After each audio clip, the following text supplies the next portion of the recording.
পুলিশকে সর্বশেষ বলেছি যে আমরা বিফোর দ্য টাইম সরকারকে জানিয়েছি, সংশ্লিষ্ট কর্তৃপক্ষকে জানিয়েছি এবং যাতে রবীন্দ্র ভবন শহরের মাঝখানে, সেখানে অটো রিক্সা এবং শহরে যারা এই ব্যবসায়ী, এদের কিছু অসুবিধা তো হয়ই।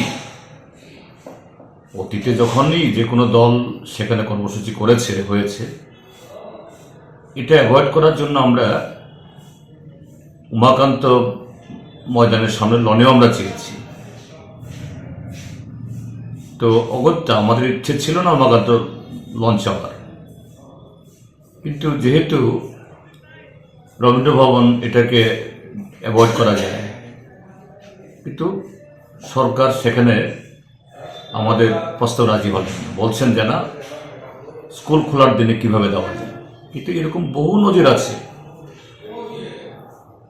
স্বয়ং মুখ্যমন্ত্রী তাদের যে বিজেপির সভাপতি জেপি নাড্ডা, তার উপস্থিতিতে বৃহস্পতিবার 12 জানুয়ারি 2023 সালে সেখানে প্রোগ্রাম করেছে। এরকম অসংখ্য নজির আছে, শুধু উমাকান্ত প্রাঙ্গণ নয়, আরো বহু জায়গাতে। তো কি করা যাবে, একটা দিন সেখানে হয়তো এই ক্লাস কয়েক ঘন্টার জন্য বন্ধ করে দিতে হতো, অন্যদের বেলা যেরকম হয়েছে। এবং শুধুমাত্র সেই বিজেপির সভা কেন, আমরা দেখেছি ধর্মীয়, সামাজিক ইত্যাদি বিভিন্ন অনুষ্ঠানেও বিভিন্ন শিক্ষা প্রতিষ্ঠান বন্ধ করে দেওয়া হয়েছে এই সরকারের সময়। কিন্তু দুর্ভাগ্যের রাজনৈতিক কারণে বর্তমান শাসক দল বা সরকার মানলেন না। তো আমরা এর আগেই চেয়ে রেখেছি রবীন্দ্র শতবার্ষিকী ভবন। এখন সর্বশেষ কথা হয়েছে পুলিশ যে একটু অসুবিধা হলেও সেখানে আমাদের এই ভেন্যু দেবে বলে কথা হয়েছে। এখন পুলিশ কি কর্মী জানি না, কিন্তু আমরা করবই। আমাদের অন্যত্র যাওয়ার কোনো সুযোগ সেখানে নেই এবং নিশ্চয়ই আমি আশা করব প্রশাসনিক ব্যক্তিরা তারা যেন রাজনৈতিক হুকুই তামাক না খান, তারা নিরপেক্ষভাবে তাদের দায়িত্ব পালন করেন। অতীতের বর্তমানের সমস্ত যে ঘটনাবলী, এগুলো যাচাই করে আমাদের যে ন্যায্য লেজিটিমেট যে আমাদের দাবি, এটা তারা এই শিবির অনুযায়ী ব্যবস্থা করেন। শুধু তা নয় যে গত কদিন ধরে আমাদের প্রচার সজ্জা নষ্ট করা হচ্ছে।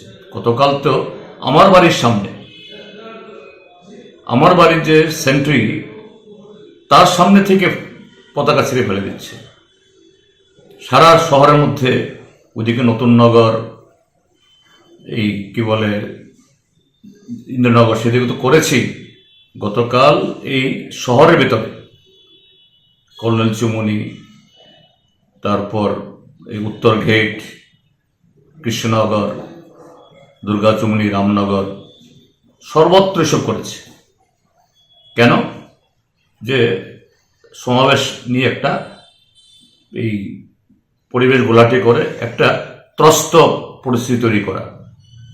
কিসের ভয়? এই সরকার বলছে তারা শ্রেষ্ঠ ত্রিপুরা বানিয়ে ফেলেছে, ত্রিপুরা সহ গোটা উত্তর পূর্বাঞ্চলকে অষ্টলক্ষিত পরিণত করেছে। তোমাদের পাশে তো লোক আছেই, তোমাদের হাতে সমস্ত পঞ্চায়েত, সমস্ত এই নগরসভাগুলো, লোকসভাতে, রাজ্যসভাতে তোমাদের প্রতিনিধি। সরকারে এখন, আগে এই আইপিএফটি, এখন মথাও তোমাদের এই ইয়েতে গোয়ালে ঢুকিয়ে নিয়েছে। কেন আতঙ্ক? গণতান্ত্রিক ব্যবস্থায় গণতন্ত্রকে মজবুত করতে গেলে পরে সত্যিকারের যদি ডেভেলপমেন্ট জনগণের কাছে সেরকম সুনিশ্চিত করতে হয়, বিরোধীদেরকে স্থান দিতে হয়।